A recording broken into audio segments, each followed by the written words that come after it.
big picture on the labor and employment situation, it continues to be troubling. What did we learn that's new this week, though, Joe? Well, I think what we learned is that the labor market still hasn't quite bottomed out the way some areas of the economy look to have experienced the worst of the free fall. I think that if you're a forward-looking investor, you need to begin thinking through what an elevated unemployment rate means to your portfolio into the remainder of 2020 and 2021. It would look to me the most optimistic scenario here is even if the V-shaped recovery that we're seeing in financial markets, we're definitely not going to see that in the real economy,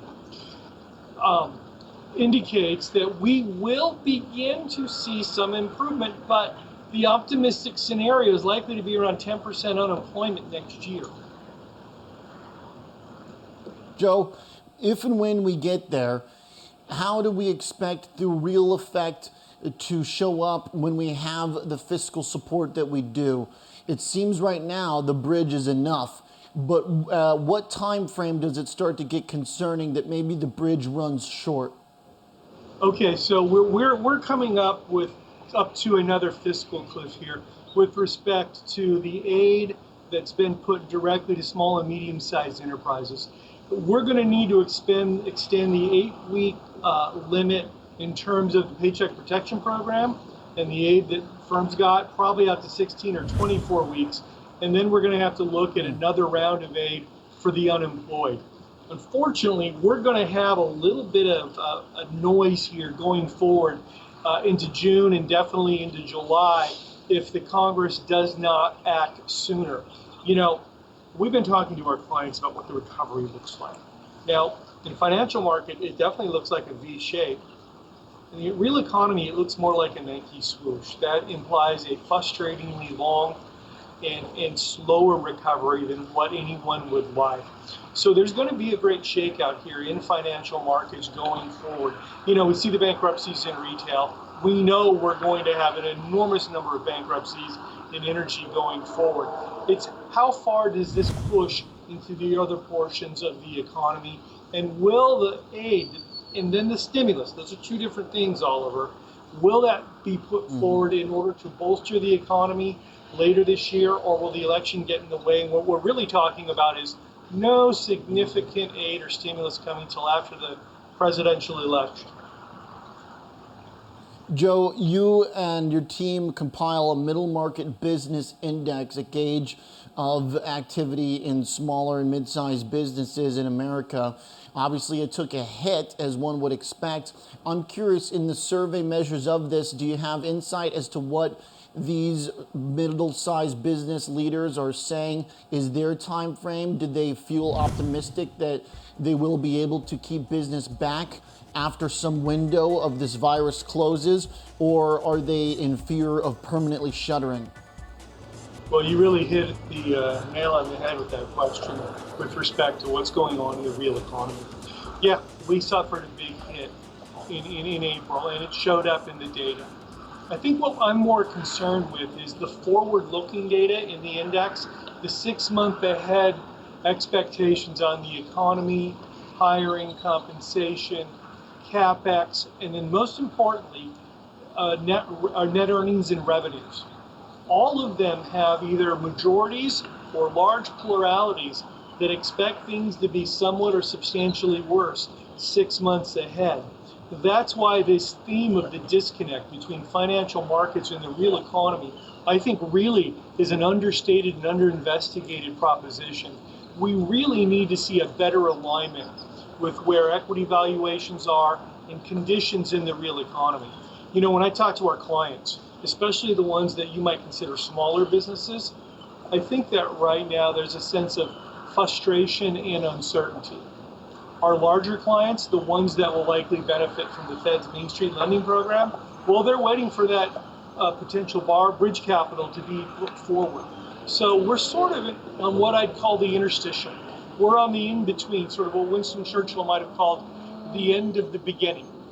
We've got a long ways to go before we can really feel comfortable that the policy and the economy is aligned to begin to get things going, to see a more robust opening, and of course, hiring.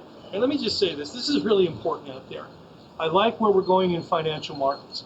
My Bloomberg Financial Markets conditions, including housing and technology, is above neutral now. It's actually conducive to improved financial markets. But we do need to see a testing, tracing, and treatment regime put in place, because it's not financial markets that are going to lead us out. It's going to be average individual consumers who need to feel confident that they can resume normal social and commercial activities.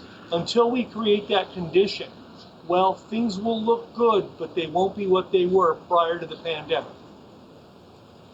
Joe, those consumers right now have dialed back in the ways we would expect given their options, brick and mortar taking a big hit, those companies offering online, though, seeing a huge surge. There's also a curious rebound in the housing and mortgage space. We're going into like week 6 of mortgage purchase applications turning positive. We've got Redfin and Zillow and other online brokers saying they're right back to where they were. What's going on here, Joe? Is housing no longer an appropriate bellwether for the economy, or how should we interpret this? Let's not get too far out over our skis. That mortgage-backed application data is interesting. Certainly caught my eye. What happened the next day, though? We got the data. It showed a historic decline in home sales. What you see, I think, are very bright, forward-looking individuals, including investors, probing the market. You know, I'll look at some interesting micro data about first-time buyers versus all-cash buyers. We saw an increase in all-cash buyers and investors, even as the April data collapsed.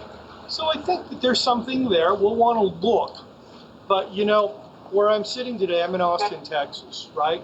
On today's Friday, May 22nd. Bars are going to reopen tonight, 25%. Restaurants are going to be able to open at 50%. Over my right shoulder, that's First Street in the downtown Austin. You see the lack of traffic there? That's what worries me. Is that, yeah, we can look at these really cool forward-looking financial metrics that we all have at our fingertips, right? But until, again, the median consumer feels comfortable and I see traffic on that road pick up, we're going to be a little bit impaired, and that circles back to whether equity valuations are correct or not, and whether we're going to test those March 23 lows. I hope not. I don't expect to. I think things are slowly going to get better, but we're going to need to see concerted policy action out of both the fiscal and monetary authority to support a recovery in both housing and autos. Joe, speaking of hey, it's only 8:25 a.m. Out there and here. Maybe there's some late risers. Joe. It's like Groundhog Day, Oliver. I keep hoping to see the lights go on and the traffic go up, but every day it's sort of the same. I got one more for you, Joe, because I think that type of kind of anecdotal observational data is going to be a lot more important than usual, because it seems that our gauging of the economic bounce back largely rests on an assessment of human behavior. And there was a lot of prognostication about what this would look like when people get the ability to go back outside. How are you going to be able to trace this as an economist? Do you think that if we continue at the rate of enthusiasm, call it, that we have right now, the economy will be able to slowly grind back? Or do we need some kind of shock medical breakthrough like a vaccine? Is that what's going to take for this economy to get it back? Or is the grind that we're experiencing now going to be enough? It's not any one thing. It's going to be partially the grind. It's going to be an improvement in the testing, the tracing, and the treatment regime, hopefully an eventual vaccine. You know, we're looking at very different data these days, Oliver. We're looking at a lot of micro data, alternative data. If you're a trader out there, go into Google, type in Apple mobility trends.